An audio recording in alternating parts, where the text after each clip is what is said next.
Assalamualaikum warahmatullahi wabarakatuh.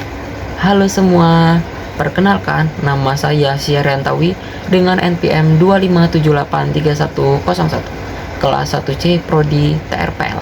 Di video ini saya akan menjelaskan rangkuman materi dari pertemuan 1 sampai pertemuan 7 mata kuliah pengenalan rekayasa perangkat lunak. Saya akan membahas pertama, apa itu perangkat lunak dan rekayasa perangkat lunak. 2. Proses pengembangan perangkat lunak. 3. Analisis dan desain sistem. 4. SDLC. 5. Pemrograman terstruktur. 6. Pemrograman berorientasi objek. Dan terakhir yang ketujuh, dan UML. Saya akan menjelaskan dengan bahasa yang sederhana dan mudah dipahami. Baik, mari kita mulai ke materi pertama. Topik 1, perangkat lunak dan rekayasa perangkat lunak. Pertama, kita bahas dulu tentang perangkat lunak.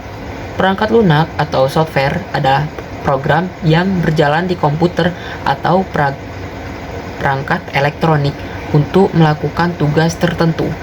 Software tidak dapat dilihat secara fisik seperti hardware, tetapi bisa dirasakan fungsinya. Software dibagi menjadi 3 jenis utama. Yang pertama, sistem software seperti Windows, Linux, Android, dan iOS. Ini adalah software dasar yang mengatur hardware. Yang kedua, application software seperti WhatsApp, Google Chrome, game, dan aplikasi lainnya. Ini digunakan untuk membantu aktivitas pengguna. Yang ketiga, middleware, yaitu software penghubung antara software satu dengan software lain. Selanjutnya, kita masuk ke rekayasa perangkat lunak atau software engineering. Rekayasa perangkat lunak adalah proses untuk mengembangkan software secara terstruktur, terencana, dan terukur. Tujuan dari RPL adalah menghasilkan software yang berkualitas tinggi, mudah dipakai, mudah dirawat, dan bisa dikembangkan di masa depan.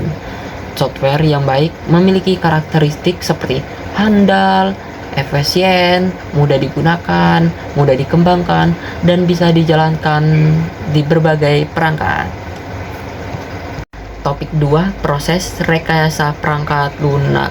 Pada materi kedua kita membahas tentang proses rekayasa perangkat lunak. Proses ini menjelaskan langkah-langkah membuat software dari awal sampai selesai. Yang pertama adalah recruitment engineering. Ini adalah proses mengumpulkan kebutuhan user. Biasanya dilakukan dengan wawancara, observasi, atau kuesioner. Hasil akhirnya adalah dokumen kebutuhan atau SRS. Yang kedua adalah desain software.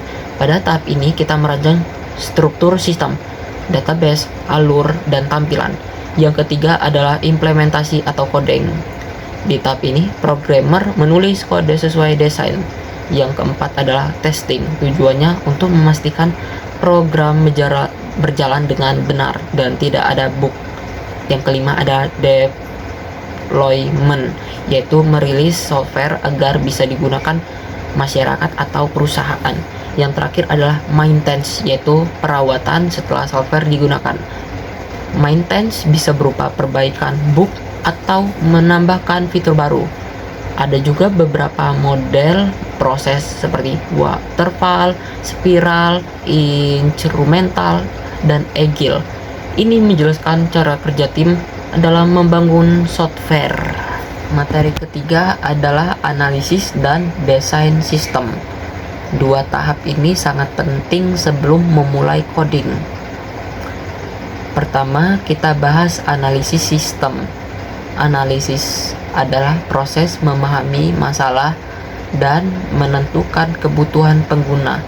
Di tahap ini kita mencari tahu apa yang sebenarnya dibutuhkan sistem. Kebutuhan sistem dibagi 2. Yang pertama, kebutuhan fungsional, yaitu apa yang harus dilakukan sistem. Contohnya, login, input data, menghasilkan laporan. Yang kedua, kebutuhan non-fungsional seperti keamanan, kecepatan, kenyamanan, dan keandalan. Setelah analisis selesai, barulah kita masuk ke desain sistem. Desain ini menjelaskan bagaimana sistem akan dibangun. Dalam desain sistem terdapat beberapa jenis desain. Desain arsitektur, desain database menggunakan ERD, desain alur menggunakan flowchart atau DVD, desain antarmuka seperti WireMer, desain algoritma, desain yang baik membuat proses coding lebih cepat dan lebih minim kesalahan. Topik 4, SDLC, Software Development Life Cycle. SDLC adalah daur hidup pengembangan software. SDLC berisi langkah-langkah lengkap dalam membuat software mulai dari perencanaan sampai pemeliharaan. Tahapan SDLC meliputi yang pertama, planning. Di sini ditentukan tujuan sistem, biaya, jadwal, dan tim. Yang kedua, analisis, yaitu mengumpulkan kebutuhan pengguna. Yang ketiga, desain, yaitu merancang struktur dan alur software. Yang keempat, implementation, yaitu coding. Yang kelima, testing, yaitu memastikan software sudah benar. Yang keenam, deployment, yaitu merilis software ke publik. Yang ketujuh, maintenance, yaitu pemeliharaan setelah software digunakan. Model SDLC yang sering digunakan adalah waterfall, F-model, Agile, Scrum. Agile dan Scrum sangat populer saat ini karena fleksibel dan cepat. Di materi kelima, kita masuk ke paradigma pemrograman terstruktur. Pemrograman terstruktur adalah cara menulis program dengan alur logika yang jelas dan urut. Ada 3 struktur utama. 1. Sequence. Kode dieksekusi berurutan dari atas ke bawah. 2. Selection, menggunakan if atau switch untuk memilih kondisi. 3. Repetition, menggunakan for atau while untuk perulangan. Pemrograman terstruktur memecah program menjadi fungsi atau prosedur agar lebih rapih.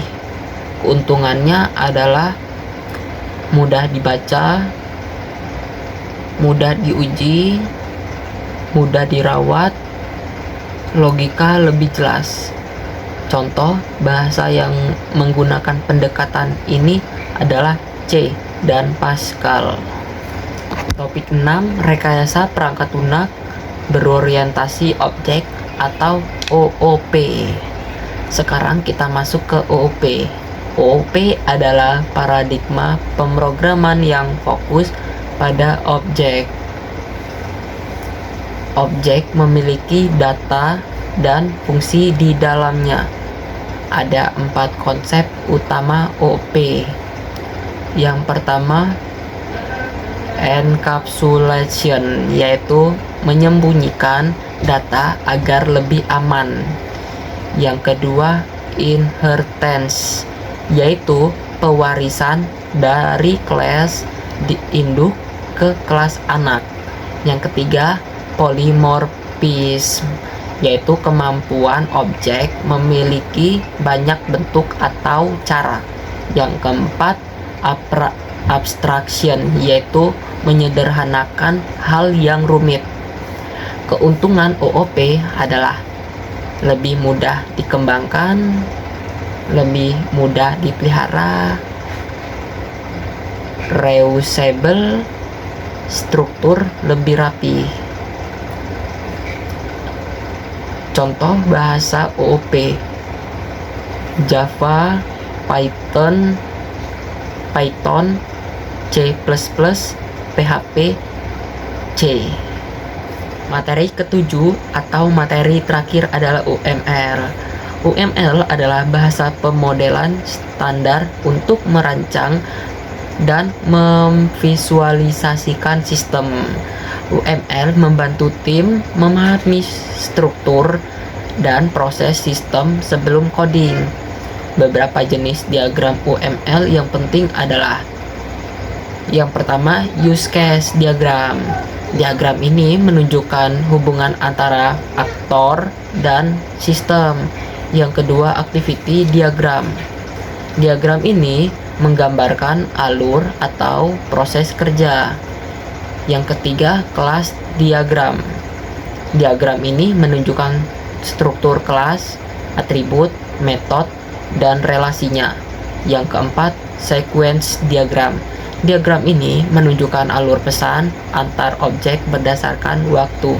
Selain itu, ada juga state machine diagram, komponen diagram, dan development diagram. UML sangat membantu dalam perencanaan dan dokumentasi sistem. Itulah rangkuman lengkap dari materi pertemuan 1 sampai 7 mata kuliah pengenalan rekayasa perangkat lunak. Mulai dari pengenalan software, proses rekayasa, analisis dan desain sistem, model SDLC, pemrograman terstruktur, pemrograman berorientasi objek, hingga pemodelan UML.